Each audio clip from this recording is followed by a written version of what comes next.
Bismillahirrahmanirrahim. Assalamualaikum warahmatullahi wabarakatuh. Alhamdulillah wa syukurillah wa salatu wassalamu ala rasulillah. Walhamdulillahilladzi hadana lihadza wa ma kunna linahtadiya laula an hadana Allah. Asyhadu an la ilaha illallah wa asyhadu anna Muhammadan abduhu wa rasuluh. Al-mab'utsu ila an-nasi kaffatan basyiran wa nadhiran wa da'iyan ila Allah bi'idzni wa sirajan munira. Allahumma salli wa sallim ala sayyidina habibina wa syafi'ina wa maulana Muhammadin sallallahu alaihi wasallam. Amma ba'd. Ibu-ibu dan bapak sekalian yang betul-betul diberkahi dan dicintai Allah Subhanahu wa taala, pada malam Jumat yang penuh kemuliaan dan keberkahan ini kembali kita berjumpa di dalam rangka berupaya untuk mendekatkan diri kita sedekat-dekatnya kepada Allah Subhanahu wa taala. Kita tahu bahwa ada 3 pendekatan, ada 3 cara untuk mendekati Allah Subhanahu wa taala. Yang paling cepat dan yang paling tepat ialah pendekatan ma'rifah. Apa yang dimaksud ma'rifah? Ini sebetulnya saya pernah sampaikan. Ma'rifah ialah jalur khusus yang digunakan untuk mendekati Allah Subhanahu wa taala melewati jalan-jalan khusus yang dibentangkan di hadapan orang-orang yang dicintainya. Tidak semua orang bisa melewati lorong-lorong khusus itu. Hanya orang-orang yang dicintai Allah, hanya orang-orang yang betul-betul dimuliakan Allah bisa menemukan jalan ini. Yang lainnya nanti kita akan lihat, ada jalan populer agak lambat, dan ada lagi jalan yang populer juga tapi juga susah. 3 jalan menuju Tuhan itu jalan ma'rifah.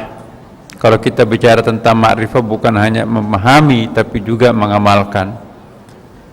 Tapi pengamalan kita di situ itu bukan amalan oriented ya, tetapi pengamalan untuk mendukung ma'rifah yang kita fahami.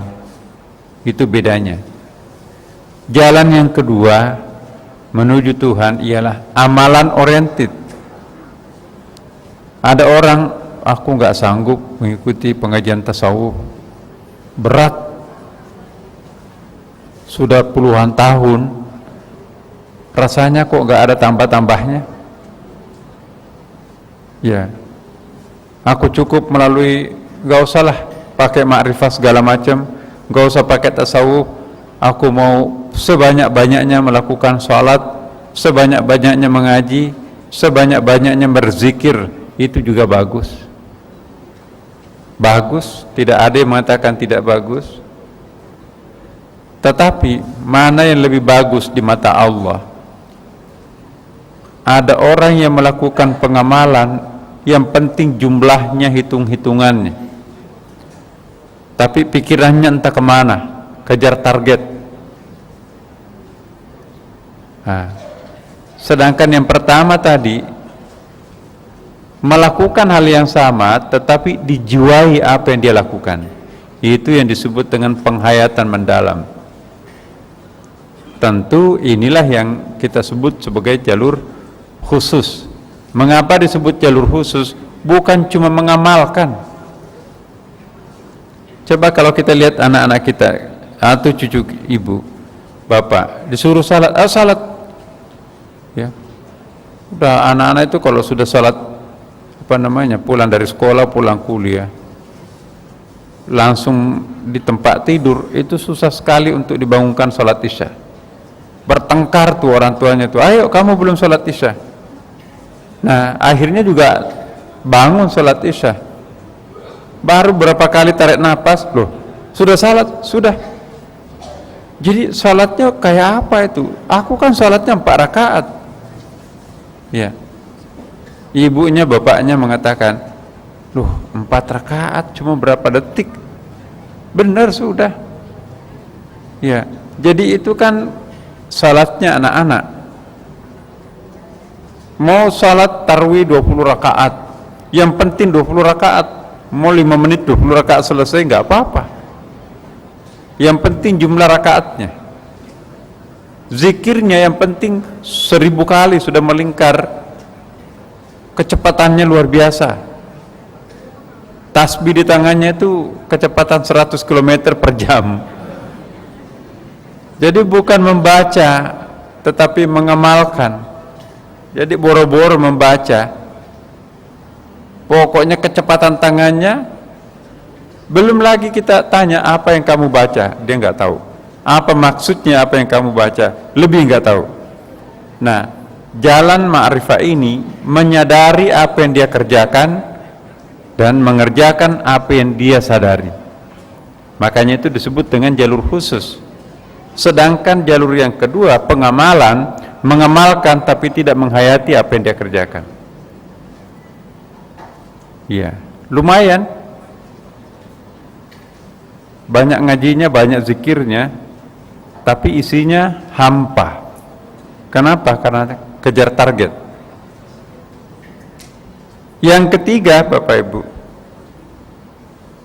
Pak Ustadz, saya nggak bisa, ilmu saya nggak nyampe belajar tasawuf. Aku nggak bisa ke Sunda Kelapa karena aku nggak nyambung. Ya, aku cukup perbanyak aja. Terus temannya, aku juga nggak bisa salat banyak-banyak. Aku salat fardu aja nggak ada salat sunatnya. Boro-boro ngaji. Ya, banyak sekali kesibukan. Alasannya begitu. Tapi caranya dia mendekatkan dirinya kepada Allah karena dia pedagang, karena dia mungkin konglomerat, ya. Di mana ada panti asuhan, di mana ada korban banjir, di mana ada menderita, di situ ada keringatnya. Kalau bukan keringatnya, uangnya. Jadi bukan melalui pendekatan ma'rifat tasawuf, tidak juga melalui amalan-amalan ibadah yang banyak, ya. Dua-duanya enggak, tapi sumbangannya besar. Hanya bisanya saya cari uang. Ketiga-tiganya ini sama-sama sampai kepada Allah Subhanahu wa ta'ala. Tentu yang lebih baik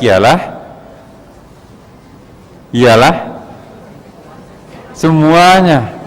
Oh, jadi kita jadi iri kan Bapak Ibu. Ada orang, Masya Allah, uangnya banyak, sedekahnya juga luar biasa banyaknya. Sudah ahli sedekah, dia juga nggak mau kalah salat jamaah, pengajian juga, ya. Bahkan bukan saja itu, dia lebih cepat nangis daripada kita ini. Ketika dia menyebut nama Nabi, langsung terharu. Sudah konglomerat, sudah ahli sedekah, sudah banyak amalnya, penghayatannya luar biasa. Ya, innallaha yahdi may yasha. Memang sesungguhnya Allah memberikan kemuliaan kepada siapa yang dipilihnya. Saya membayangkan, insya Allah semua Bapak Ibu kita di sini orang-orang terpilih, pilihan-pilihan Tuhan. Berapa penduduk DKI Jakarta, Ibu, yang masuk final di Masjid Sunda Kelapa ini? Hanya kita di sini. Alhamdulillah. Ya. Dan Bapak Ibu, jangan pernah bosan belajar tasawuf. Jangan cari endingnya, jangan cari kapan nyampenya. Karena yang kita pelajari itu adalah sosok yang maha tak terbatas, sosok yang maha mutlak, sosok yang tak bertepi. Jadi kalau kita berakhir pada suatu titik, berarti yang kita bahas tentu bukan Tuhan. Bagaimana mungkin membatasi pembahasan sesuatu yang kita akan bahas maha tak terbatas. Jadi wakafkanlah hidupnya untuk belajar mulai dari ayunan sampai liang lahat. Jangan pernah berhenti belajar Bapak Ibu. Pelajaran tasawuf ini itu bukan seperti pelajaran umum. Ya. Matematik itu kalau sudah dikuasai rumusnya sampai ke langit pun juga kita bisa. Belajar sejarah, kalau sudah sejarah Indonesia dipelajari hafal semua, udah selesai, pindah ke pelajaran yang lain. Fisika, matematik, semua objek duniawi, materi, alam ini itu ada limitnya. Kalau sudah selesai ya sudah selesai. Tapi kalau kita mempelajari Tuhan, apa bisa selesai? Gak bisa. Karena itu belajar tasawuf itu jangan nunggu kapan berakhirnya. Lebih duluan umur kita habis ketimbang materi yang kita akan bahas. Nah, bagaimana rahasianya Bapak Ibu untuk memahami yang maha luas, maha tak terbatas itu? Jangan belajar dengan menggunakan metode-metode keilmuan biasa. Maka itu tadi sebelum kita ke Masjid Sunda Kelapa, niatkan Bapak Ibu bahwa saya akan pergi ke Masjid Sunda Kelapa untuk mengikuti beberapa rangkaian ibadah littaqarrub ilaika, untuk mendekatkan diri kepadamu ya Allah. Wabil khusus kami akan berusaha untuk masuk ke wilayah ma'rifah. Ya. Di sini ada ayat yang saya ingin bacakan. Bismillahirrahmanirrahim. Ini ayat berlapis-lapis artinya Bapak. Nanti saya akan jelaskan. Laqad kunta fi ghaflatin min hadza fakashafna anka ghita'ak fabasaruka al-yawma hadid. Ini juga pernah kita singgung minggu lalu. Ya. Sepintas lalu kalau kita membaca ini, ya, ini saya sudah modifikasi terjemahannya, bukan menggunakan terjemahan Kementerian Agama. Ya. Karena mohon maaf Bapak Ibu sekalian, dalam beberapa tempat terjemahan resmi Kementerian Agama itu tidak bisa mengantar kita kepada pemahaman puncak pada ayat-ayat tertentu. Ya. Tapi itu tidak salah. Karena apa? Terjemahan itu lebih banyak diperuntukkan untuk kalangan mayoritas. Ya. Bukan untuk kalangan khawas. Ya. Coba lihat tafsir Pak Quraisy Shihab. Ada sejumlah ayat mirip dengan Kementerian Agama karena memang dia tim penerjemah juga, tapi juga ada dalam kitab tafsirnya terjemahannya itu berbeda. Ya. Kenapa berbeda? Karena kita ingin masuk ke wilayah-wilayah kelanjutan apa yang pernah kita fahami. Contohnya Bapak Ibu, laqad kunta fi ghaflatin, sesungguhnya kamu berada dalam keadaan lalai. Itu bisa diartikan ghaflah, lalai, gafil ya, orang lalai. Bisa juga kita artikan lupa. Bisa juga kita artikan masih tertutup ya, belum tersingkap. Jadi ada dua kata di sini seolah-olah bertolak belakang Bapak Ibu, yaitu al-ghaflah dengan al-kasyaf. Kalau ghaflah ya, itu tertutup. Kalau kasyaf itu terbuka. Ya. Apanya yang terbuka dan apanya yang tertutup? Mata batinnya. Laqad kunta fi ghaflatin, sesungguhnya engkau berada dalam keadaan tertutup, berada dalam keadaan lalai, belum tersingkap, kayak gorden masih tertutup, jadi kita nggak tahu apa di balik itu, ya. Engkau masih dalam keadaan terselubungi oleh asap-asap tebal. Engkau masih seperti matahari yang tertutup awan-awan hitam. Bisa nggak kita melihat matahari kalau ada awan hitam? Enggak. Jadi begitu awan itu tersingkap, maka kita melihat cahaya matahari. Jagat raya menjadi terang. Kenapa? Karena tersingkap cahayanya matahari yang tadinya ditutupi oleh awan. Itu yang disebut dengan al-ghaflah. Dalam Islam, Bapak Ibu, menarik ini, Al-Quran tidak pernah menyebutkan anak manusia itu watak dasarnya bodoh, al-jahil.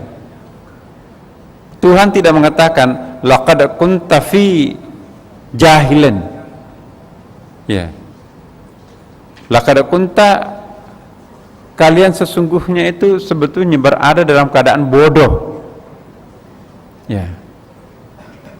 Itu bisa kita artikan seperti itu, tapi itu menurut filsafat. Ini bedanya filsafat dengan tasawuf. Kalau filsafat itu menganggap bahwa manusia yang belum belajar itu bodoh. Jadi pada aslinya manusia itu adalah kertas kosong, gak ada isinya, blame, bodoh. Tapi dalam tasawuf, manusia itu sebetulnya sudah standar, pintar, sudah punya standar kecerdasan. Persis saya pernah mencontohkan handphone, Bapak Ibu. Bapak Ibu beli handphone, baru kita buka, tapi begitu dicolokin, itu bisa dipakai nelpon hari itu juga kalau ada kartunya, kan.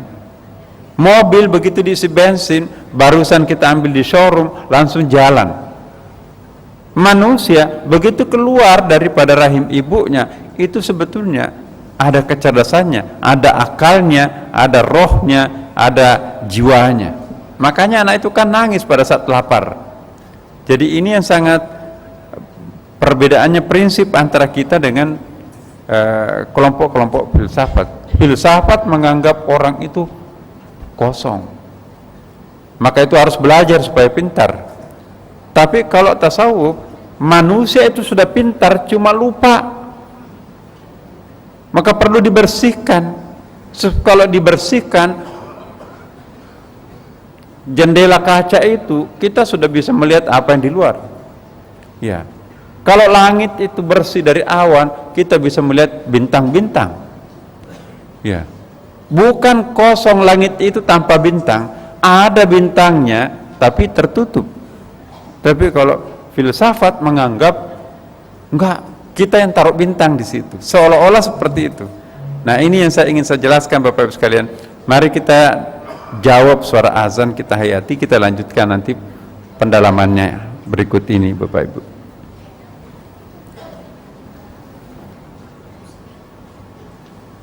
Bapak Ibu sekalian, alhamdulillah kita melanjutkan. Ada ghaflah, ada kasyaf. Ghaflah, manusia itu sesungguhnya sejak sononya itu sudah diinstal kepintaran oleh Allah, sudah diberikan kecerdasan batin, ya, dan juga sudah ada potensi akalnya yang sangat luar biasa.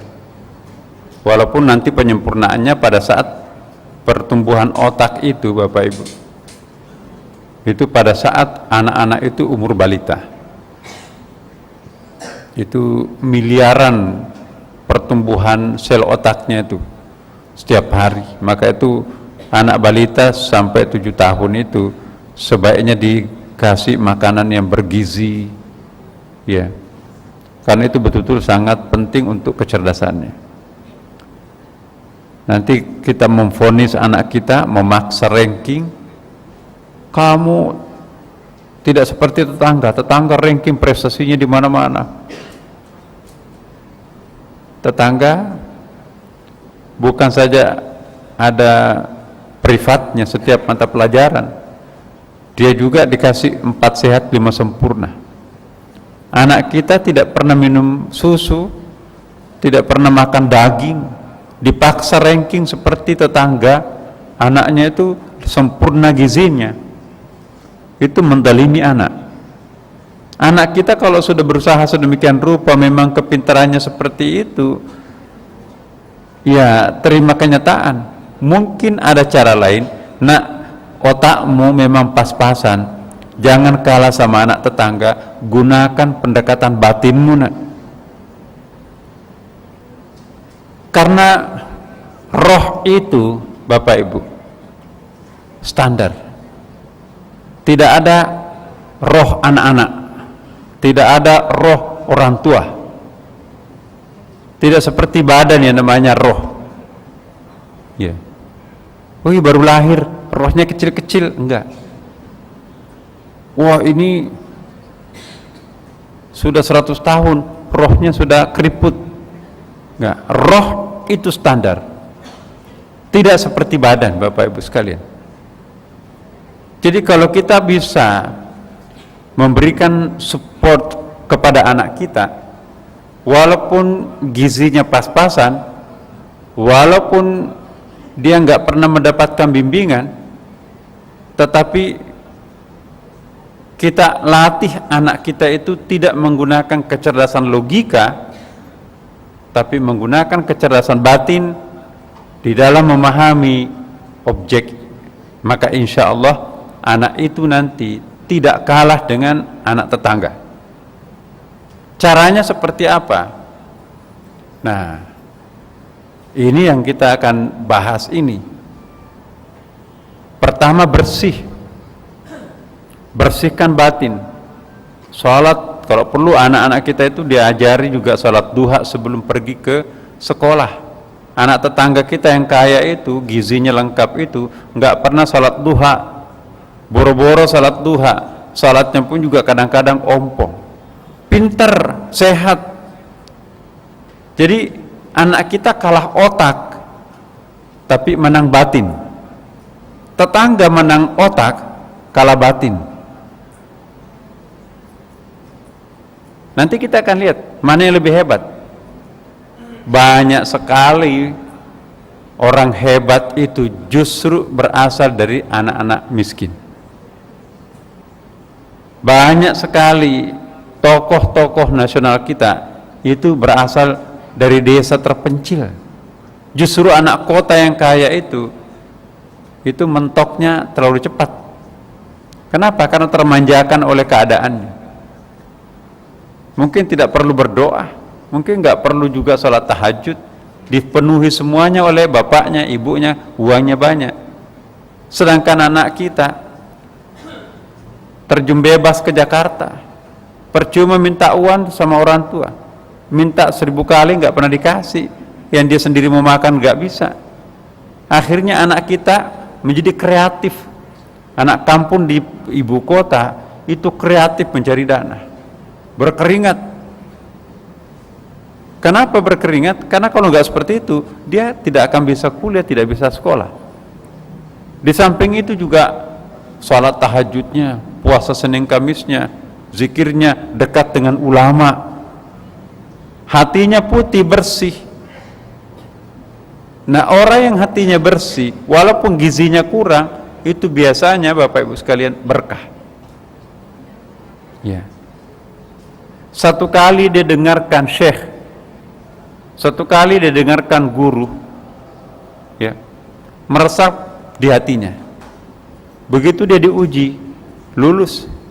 Sedangkan anak tetangga yang dipakai untuk belajar itu otak.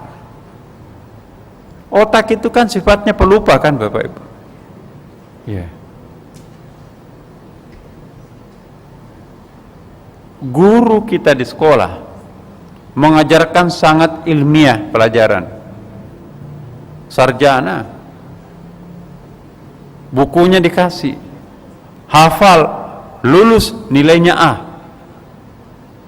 Tapi 2 tahun berikutnya menguap, hilang semua. Kalau diuji lagi nggak lulus pasti. Kenapa? Pergi. Bandingkan dengan nasihat ibu kita.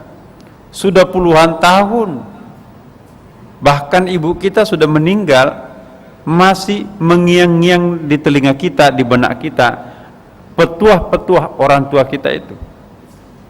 Padahal dia bukan sarjana. Kenapa bercokol di batin? Karena itu batin yang efektif bekerja. Inilah yang pernah kita bahas di sini. Cara memahami ilmu-ilmu ma'rifah itu ialah melalui ilmu atau metodologi huduri. Kalau melalui logika itu husuli. Ya. Huduri artinya apa? Hadir. Husuli artinya hasil. Contohnya Bapak Ibu, seandainya ini adalah teh. Kalau pendekatan husuli antara alim dan maklum ada jaraknya. Al-alim ialah subjek. Saya adalah subjek. Saya ingin mempelajari manisnya teh ini. Ya. Sedangkan gelas yang berisi teh ini adalah objek. Bahasa Arabnya maklum. Jadi aku adalah alim, sedangkan objek ini disebut maklum. Metode husuli, al-alimu subjek wal maklum objek berjarak. Saya tanya, Mbak, ini tadi tehnya berapa sendok gulanya? Oh 1 sendok Pak. Ya. Gulanya gula apa? Gula Jawa atau gula pasir? Gula Jawa. Oh, kalau gula Jawa biasanya 1,5 sendok baru seimbang dengan 1 sendok dengan gula putih. Ya. Oh iya Pak, dia tambahin lagi 1/2 sendok gula merah. Akhirnya saya bisa tahu bahwa ini pasti sekarang ini lebih manis daripada sebelumnya. Ketika 1 sendok belum terlalu manis, tambahin 1/2 sendok, itu pasti akan lebih manis. Saya tahu kan Bapak Ibu bahwa ini sudah lebih manis kan. Tapi pengetahuan saya bahwa ini lebih manis, masih aku berjarak dengan ini. Kalau ilmu huduri tidak perlu pakai takaran, tidak perlu pakai nanya, tidak perlu pakai komposisi kadar manisnya gula itu seperti apa. Langsung aku cicipi, saya suka manisnya, pas. Ada orang bertanya, bagaimana tesnya? Manis enggak? Insya Allah manis, karena sudah 1,5 sendok. Bagaimana rasa manisnya? Dia enggak tahu. Ya, dia hanya tahu separuhnya. Kalau ditambah 1,5 sendok berarti pasti akan lebih manis. Tapi kalau yang huduri, yang kedua tadi, tidak perlu pakai teori, tidak perlu pakai laboratorium, tidak perlu pakai alat ukur segala macam. Masukkan objek ini menyatu dengan si subjek. Ya, tidak ada jarak antara aku dengan teh ini. Aku sudah cicipi, aku bisa merasakan. Kira-kira mana yang paling tepat pengukurannya? Apakah yang berjarak atau yang merasakan? Merasakan itu ilmu huduri, mengetahui adalah ilmu husuli. Bisa difahami Bapak Ibu? Nah, ini husuli. Sekarang tasawuf itu berusaha untuk memahami sesuatu bukan dengan cara berjarak dengan sesuatu itu, ya, tapi mencemplungkan sesuatu yang menjadi objek itu ke dalam batinnya, menyatukan diri dengannya, sehingga dia sangat dekat. Kalau sesuatu itu sudah lebih dekat, diketahui atau enggak? Pasti diketahui. Kalau sesuatu itu jauh, diketahui enggak? Diketahui, tapi punya kelemahan banyak. Nah, disinilah Bapak Ibu tasawuf. Mutakallimin atau para filosof itu mempelajari Tuhan dengan membayangkan Tuhan itu transenden. Transenden itu jauh sekali di arasnya di situ. Alamnya lain daripada alam kita. Laisa kamitslihi syai'. Meraba-raba di ketinggiannya. Menunggu keajaiban Mi'raj supaya bisa dia faham. Ya. Tapi kalau disiplin ilmu tasawuf itu melalui pendekatan imanen. Imanen itu bukan menjauhkan objek, tapi masukkan ke dalam batinnya sang objek itu. Ya. Oh, saya tidak bisa menjelaskan nikmatnya kebahagiaan itu. Saya tidak bisa menjelaskan kepada kalian, wahai murid-muridku, kalau gurunya di sekolah, bagaimana indahnya taqarrub ilaihi, dekat dengannya. Ya. Kalau ingin silahkan cicipi sendiri. Ya. Kalau mutakallimin memang hebat konsepnya, jago bicara, jago nulis. Ya, sangat sistematis.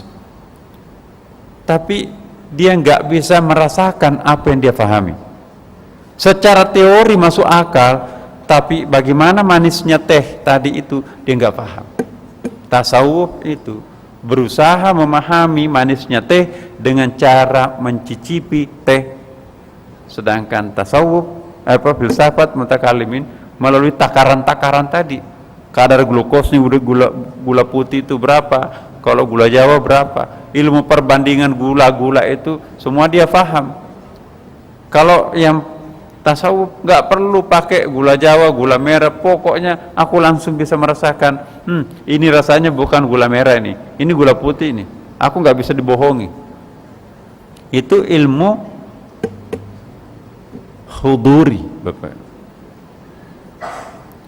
Apakah orang semua bisa mengakses ilmu huduri? Tidak. Selama ada pemisah, maka tidak bisa orang mengakses dengan cara huduri. Karena itu ayat ini menjadi penting Bapak Ibu. Laqad kunta fi ghaflatin min hadza fakashafna anka ghita'ak fabasaruka al-yawma hadid. Sesungguhnya kamu berada dalam keadaan lalai atau tertutup, ya, maka kami singkapkan daripadamu tutup yang menutupi mata batinmu. Nah, maka perlihatkanlah pada hari itu, ya, saya ulangi, maka penglihatanmu pada hari itu amat tajam. Iya. Kalau ada tirai Bapak Ibu bisa enggak melihat sebelah? Enggak. Tapi kalau tirainya terbuka bisa enggak melihat? Nah, tirai itu ada yang sangat tebal, ada yang transparan, ada yang tanpa tirai sama sekali. Jadi tebal tipisnya ghaflah itu sangat tergantung kedekatan diri kita dengan Tuhan. Semakin dekat kita dengan Tuhan, semakin tirai itu terbuka. Kalau agak jauh, agak ada kain kapasnya di situ, kain-kain transparannya. Tapi kalau jauh sekali dengan Tuhan, tembok yang menghalangi diri kita dengan objek itu. Bisa nggak kita paham di balik tembok ini ada apa? Tapi kalau ada plastik, bisa nggak kita paham? Oh ya, ada remang-remang, ada bayangan-bayangan. Kalau tersingkap sama sekali, bisa nggak? Bisa. Nah, itu perumpamaannya. Makanya itu kalau kita lihat di dalam ayat, ya Bapak Ibu sekalian, apa ayat yang pertama Tuhan turunkan Bapak Ibu? Yaqra' bismi rabbik. Ya, bacalah. Terus ada ayat yang Yang lain ya yang turun sesudah itu, ya ayyuhal muddathir. Wahai Nabi yang apa? Yang berselimut. Emang Tuhan apa Nabi tukang tidur? Kalau konotasi kita itu, wahai Nabi yang berselimut, kum fa'anzir, bangkitlah untuk memberikan peringatan. Pemahaman kita selama ini, Nabi itu ya dalam selimut tidur, iya kan? Kedinginan, musim dingin. Dalam pengertian tasawuf, bukan. Selimut mudaththir di situ bukan blanket, ya, bukan selimut. Ya. Seolah-olah Allah mengatakan, wahai Nabi Muhammad, ya ayyuhal mudaththir, selama ini engkau menyembunyikan di dalam dirimu. Sekarang ini bukalah. Apa yang engkau tahu sendiri, turun naik dari Gua Hira selama 6 tahun, nggak pernah ada yang tahu selain engkau, bukalah. Selama ini engkau menyelimuti rahasia itu, sekarang ini bangkitlah, singkapkanlah selimutmu, bukakan kepada orang lain, biar nanti ajaranmu sampai ke Sunda Kelapa. Itu qum fa'anzir. Jadi konotasinya, wahai Nabi berselimut, seolah-olah Nabi itu tukang tidur. Jam berapa? Masih tidur. Iya. Perlu kita fahami bahwa redaksi yang digunakan Quran itu bisa difahami bermacam-macam. Ya. Saya ingin berikan satu contoh. Atamuruna an-nasa bil birri wa tansawna anfusakum. Ya. Ada itu surah Al-Baqarah. Kenapa engkau memerintahkan orang lain, ya, untuk melakukan kebajikan, kamu sendiri tidak mengerjakan? Baik atau enggak itu? Menyuruh orang lain berbuat kebajikan, dia sendiri tidak melakukan, baik atau buruk tuh? Buruk. Nah sekarang kita rubah, tidak usah terjemahannya, intonasinya saja berubah sedikit.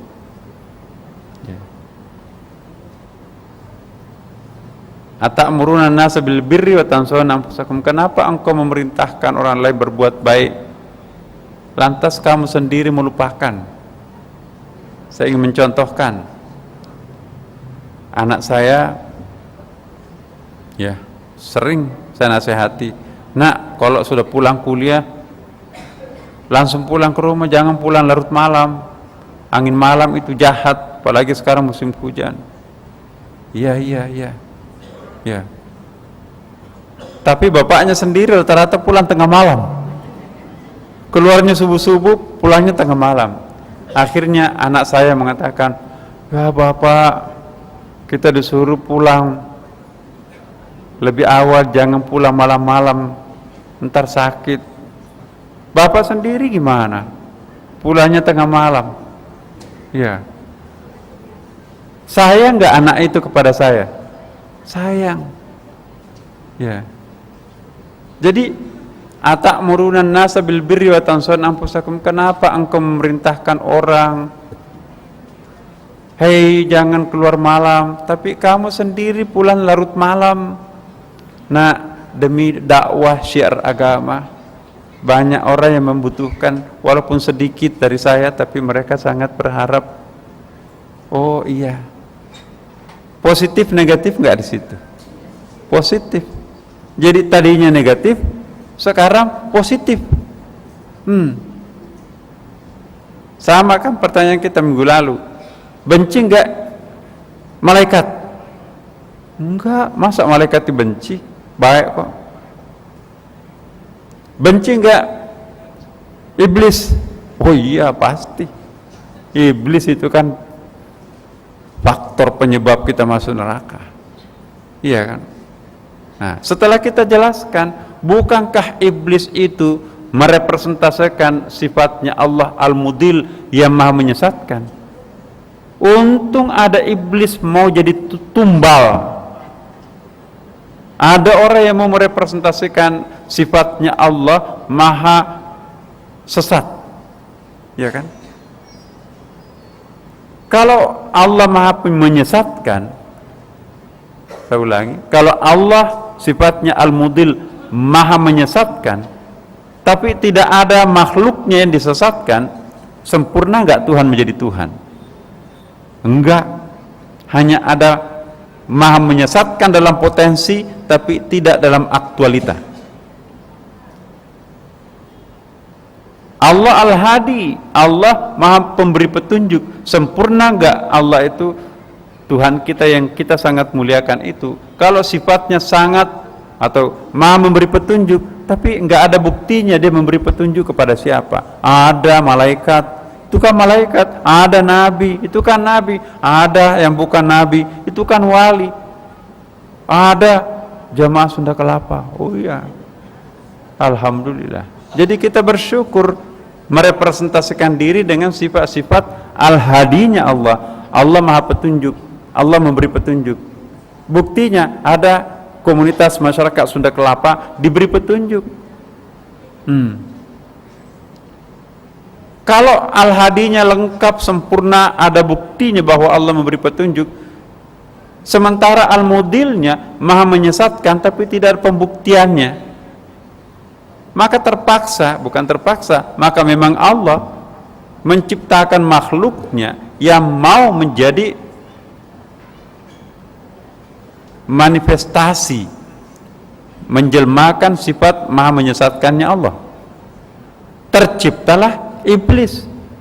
Jadi kehadiran iblis itu untuk menyempurnakan kemahakuasaannya Allah. Dia maha menyesatkan dan aku buktinya tersesatkan. Seandainya tidak ada iblis, apakah Allah bisa disebut maha sempurna? Nah, kita enak merepresentasikan yang enak-enaknya Allah. Iblis, aku rela dikutuk, aku rela masuk neraka demi untuk menyempurnakan Tuhanku. Benci nggak iblis? Kasihan kamu iblis. Nah, kalau kita sudah kasihan terhadap iblis, kamu mengerti saya kan, aku nggak mau ganggu kamu. Nah, itu dia kan. Jadi pada akhirnya kalau cinta bekerja pada diri kita sendiri, tidak ada musuhnya. Iblis pun tidak mau memusuhi orang yang penuh dengan cinta dalam dirinya sendiri. Seperti Rabi'ah Al-Adawiyah, sufi perempuan sejati, betul.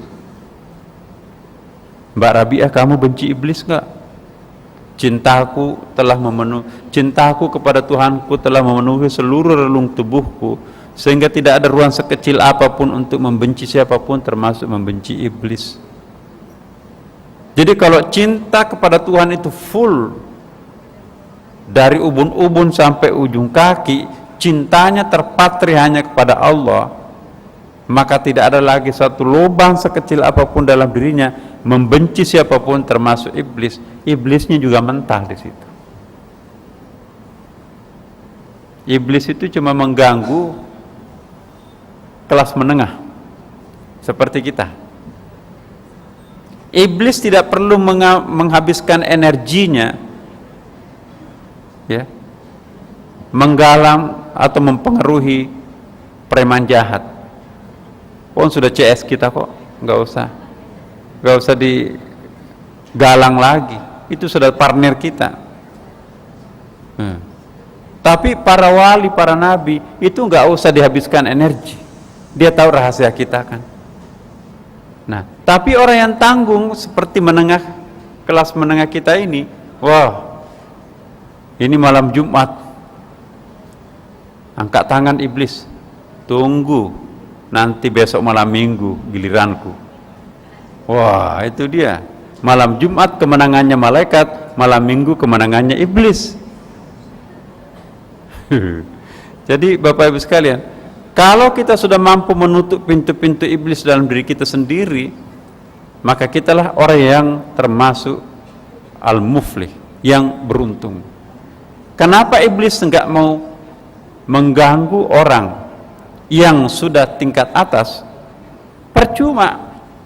Kan bersumpah iblis itu, aku berjanji akan menggoda anak cucu Adam sampai akhir zaman, illa min ibadikal mukhlasin, kecuali hambamu yang sudah sampai ke tingkat mukhlas.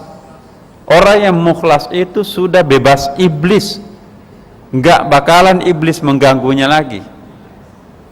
Ya, habis waktunya iblis, habis energinya, nggak mempan. Ya, tapi yang paling suka dibenci iblis itu ialah kelas menengah. Tidak perlu menargetkan 100% anak cucu Adam. Ya, yang puncak-puncak piramida itu percuma, habis energi. Nggak usah diganggu para nabi itu, para wali itu, pengikutnya para wali. Dan kelas paling bawah, yang penjahat-penjahat itu juga nggak usah dihabiskan energi, itu sudah menjadi kawan kita itu. Nah, yang sekarang ini yang ditinggal tengah-tengah ini. Jadi ada dua cara Bapak Ibu kalau mau bebas iblis. Jadi penjahat total sekaligus, nggak akan diganggu iblis, tapi sudah dalam ketiaknya iblis.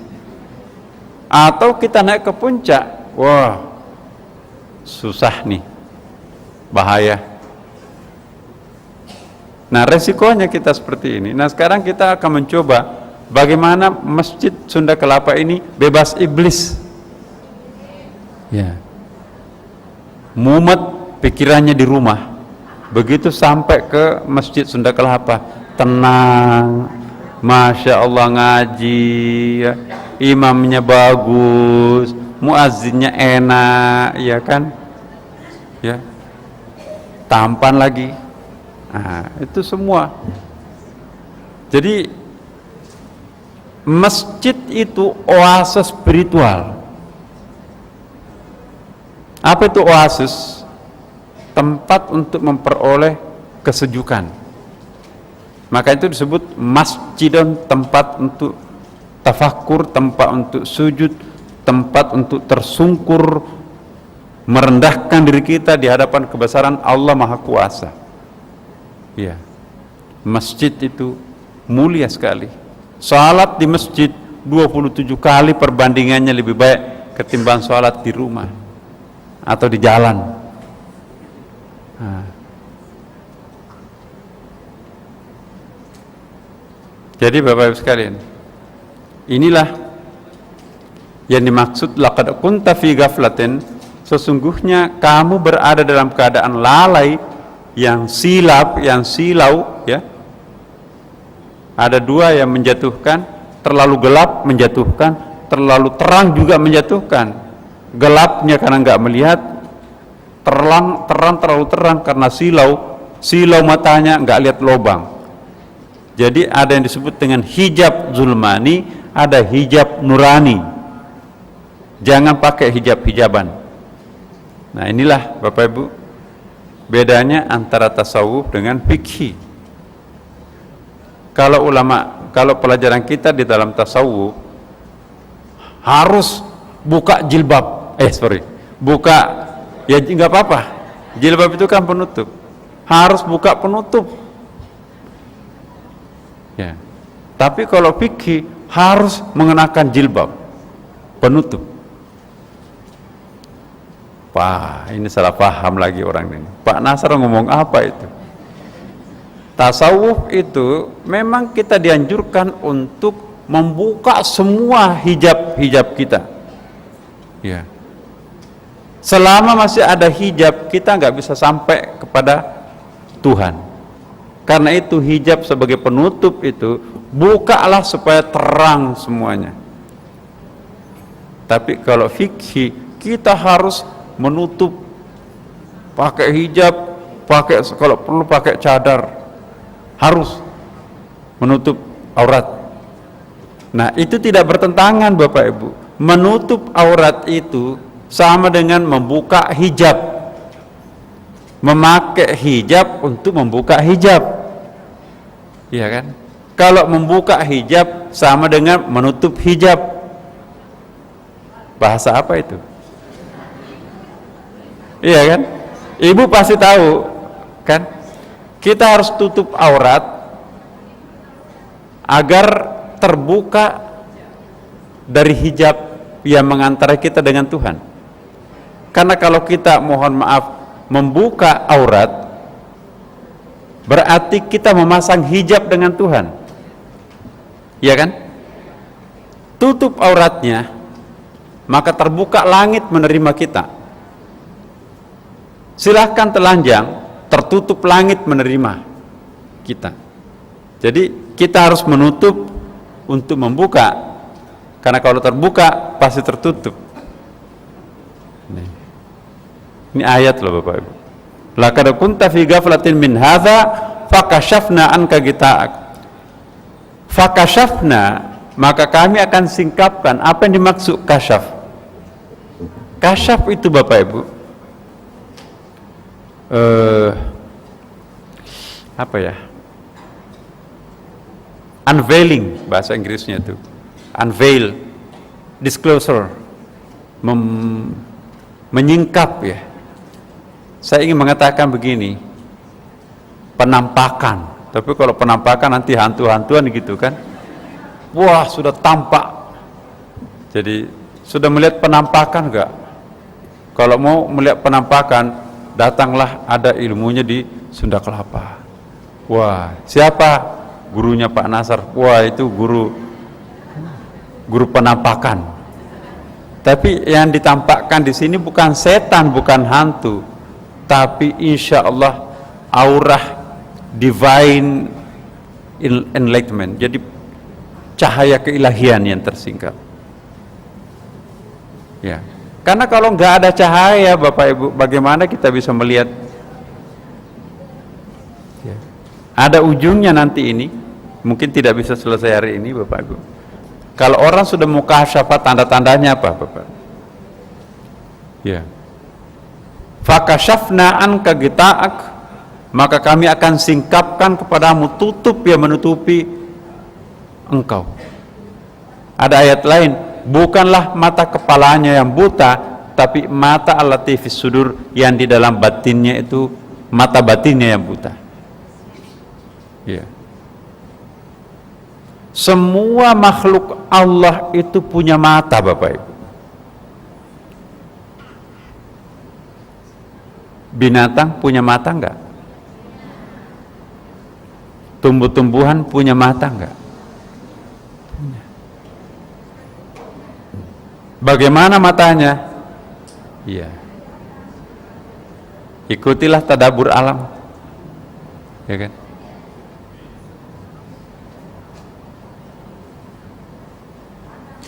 Dia seperti menatap kita. Mulai besok latihan lagi Bapak Ibu. Ingat doanya kan? Rabbana ma khalaqta hadza batilan subhanaka faqina adzabannar. Lihat kembang di depan rumahnya. Tancap 5 menit. Matanya di situ, kalau perlu nggak berkedip sampai berapa, 2 menit lah. Sambil baca doa, perhatikan kembang-kembang itu. Rabbana ma khalaqta hadza batila. Jadi sesudah salat subuh masih ada wudunya, masih menutup auratnya, persis matahari itu bangkit dari peraduannya dari timur, sudah mulai nampak cahaya. Nah, pada saat itu enak itu kita bersahabat dengan pohon, bersahabat dengan burung, binatang dan sebagainya. Tancapkan matanya pada satu objek, bacakan Rabbana ma khalaqta hadza batila subhanaka faqina adzabannar. Sekonyong-konyong dan perlahan-lahan tumbuh-tumbuhan yang kita amati itu, kembang yang kita amati itu berbicara dengan kita. mengirimkan message, pesan di dalam batin kita. Jangan kaget, loh kok bisa? Kok bisa? Seperti apa yang kita fokus perhatiannya itu mengirim sinyal-sinyal lembut dalam batin kita. Aku tahu engkau memperhatikan aku, ya. Dia melihat kembangnya, ya. Bukan kembang yang segarnya dia lihat, tapi kembangnya yang sudah mulai layu, ya. Engkau sebentar lagi jatuh, dan aku adalah engkau, engkau adalah aku. Wow. Yang sudah jatuh di bawah itu eyang saya. Yang segar-segar itu anak saya. Jadi tidak bosan-bosannya menyaksikan kembang yang sudah layu. Kenapa tidak memperhatikan kembang yang segar? Karena dia sudah melihat dengan kacamata spiritual. Kalau aku mau melihat anggrek yang segar, ngapain lihat anggrek yang layu? Tapi kalau orang sudah memiliki ikra yang ketiga, kesadaran ketiga, pernah kita bahas kan, maka tidak ada bedanya anggrek yang segar, yang layu, dan yang jatuh ke bawah. Kenapa? Karena itu kan simbol. Anggrek yang segar ini cucu saya ini.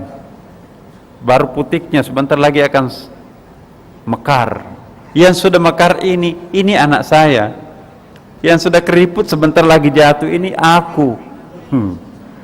Yang sudah jatuh ke bawah itu adalah bapak ibu saya. Yang sudah membusuk itu eyang saya. Dia lihat pohon besar ini aku. Kenapa? Keriputnya besar-besar. Anak pohon ini hijau, enggak ada keriputnya. Ini anak saya, seger. Ya. Yang batang terbujur itu bapak saya. Kemarin sudah tumbang. Yang sudah bonyok itu eyang saya.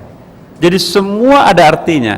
Melihat pohon segar ini anak saya, melihat batang yang segede begitu, keriputnya lebar, ini aku. Ya. Melihat yang tumbang itu bapaknya, melihat yang bonyok itu, yang hancur itu eyang. Jadi semua dia memberikan penghargaan di situ itu. Ini yang disebut ma khalaqta hadza batila. Kami tidak menampilkan itu dalam keadaan sia-sia. Tidak ada penampilan yang sia-sia, itu maksudnya ayat itu. Jadi jangan pernah membenci kembang yang gugur, karena itu adalah simbol bapaknya. Jangan pernah membenci, ini matiin, apa buang saja ini kan merusak pemandangan. Si layu ini mengganggu segarnya anggrek yang seger-seger. Jangan, itu engkau. Nah. Jadi kalau ada kesadaran, tidak akan sembarangan kita membuang. Termasuk, mohon maaf Bapak Ibu, sajadah tuah itu. Saya pernah berkali-kali menyampaikan, jangan membiasakan diri ganti-ganti sajadah. Kalau sudah bersahabat dengan sajadah itu, seperti ibu-ibu kan, kalau sudah bersahabat dengan mukenaknya itu, suaminya kok itu melulu, banyak kan mukenakmu yang warna-warni itu. Enggak, Pak, ini kalau pakai ini adem. Sebetulnya bukan adem, spiritualnya bersahabat dengan kita. Kok kenapa itu? Memang baru tapi panas. Yang panas itu mungkin tidak terlalu halal. Hadiah dari orang yang ada maunya terhadap kita, tidak ikhlas.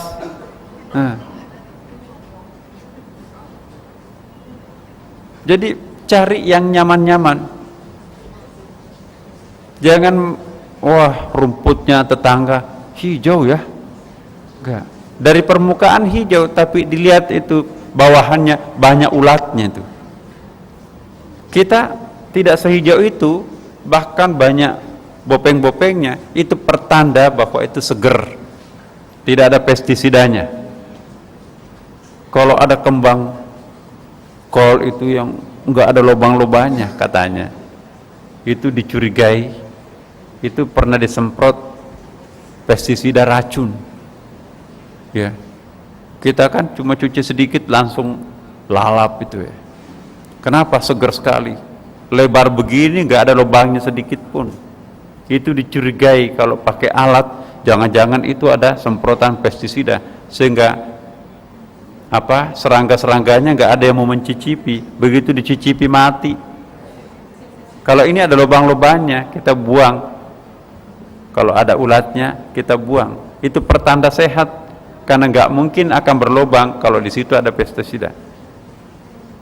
Jadi sekali lagi Bapak Ibu sekalian, ma khalaqta hadza batila, engkau tidak menciptakan ini dalam keadaan tanpa makna, sia-sia. Ya. Semuanya. Kalau Bapak kena musibah, kecewa, ingat lagi Bapak Ibu, tanda-tanda jika Tuhan akan mengabulkan doa hambanya. Dia turunkan trigger, dia turunkan kekecewaan yang bisa membuat hatinya itu terenyuh. Dia membuat dirinya itu tersinggung, tersiksa. Ya. Itu ada kaulnya Ibnu Athaillah itu bagus sekali. Tanda-tanda jika Allah akan mengabulkan doa hambanya, maka Allah menurunkan cobaan terhadap hamba itu sehingga hatinya itu betul-betul kencang naik ke langit. Saya ingin tanya Bapak Ibu, mana lebih enak rasanya kita berdoa? Ya, kira-kira perasaan kita lebih cepat naik ke langit doa itu, apakah kita dalam keadaan sedang mewah, sedang puas, bahagia, uang deposito banyak, anak pada sarjana, suami sangat saleh, istri sangat saleha, ya kan, rumah banyak, ya kan, alhamdulillah, dalam posisi serba lengkap, serba tenang, kita berdoa. Bandingkan kalau kita sedang difitnah orang yang tidak-tidak, kira-kira suasana batin mana yang paling kencang naik doa kita ke langit? Yang pertama atau yang kedua? Jadi kalau Bapak Ibu kena musibah, alhamdulillah, ya kan? Nah, kalau orang kena musibah Bapak Ibu, jangan hanya mendoakan, kita yang justru harus minta didoakan oleh orang itu. Karena hadis Nabi mengatakan, ittaqud du'ail madlum, takutlah terhadap doanya orang yang teraniaya. Karena kalau orang teraniaya, orang terfitnah, kalau dia berdoa kepada Allah Subhanahu wa taala, jangankan berdoa, tersinggung perasaannya saja itu sudah ad-du'a bil lisanil hal. Doa dalam bentuk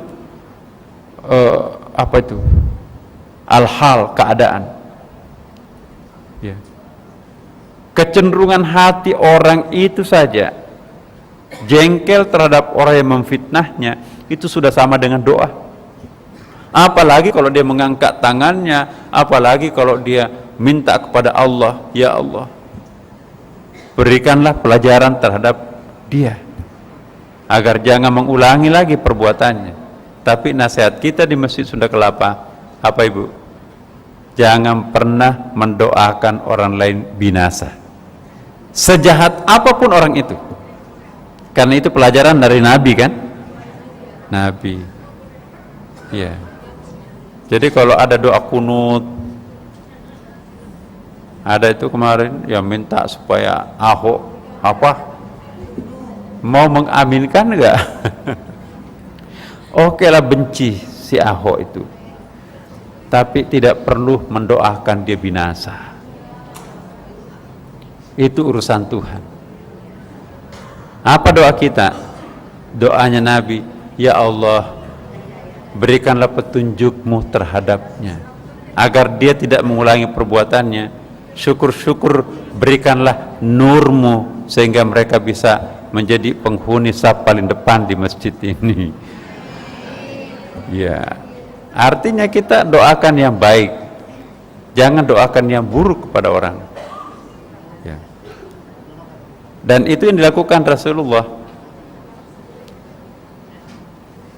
Tumitnya berdarah, berceceran darah, dilempar oleh penduduk Taif karena Nabi mau mengungsi di situ kan, akan diancam nyawanya, pergi ke Taif, belum sampai di perbatasan dijemput, diproteksi oleh masyarakat Taif, bahkan dilempar, tumitnya berceceran darah.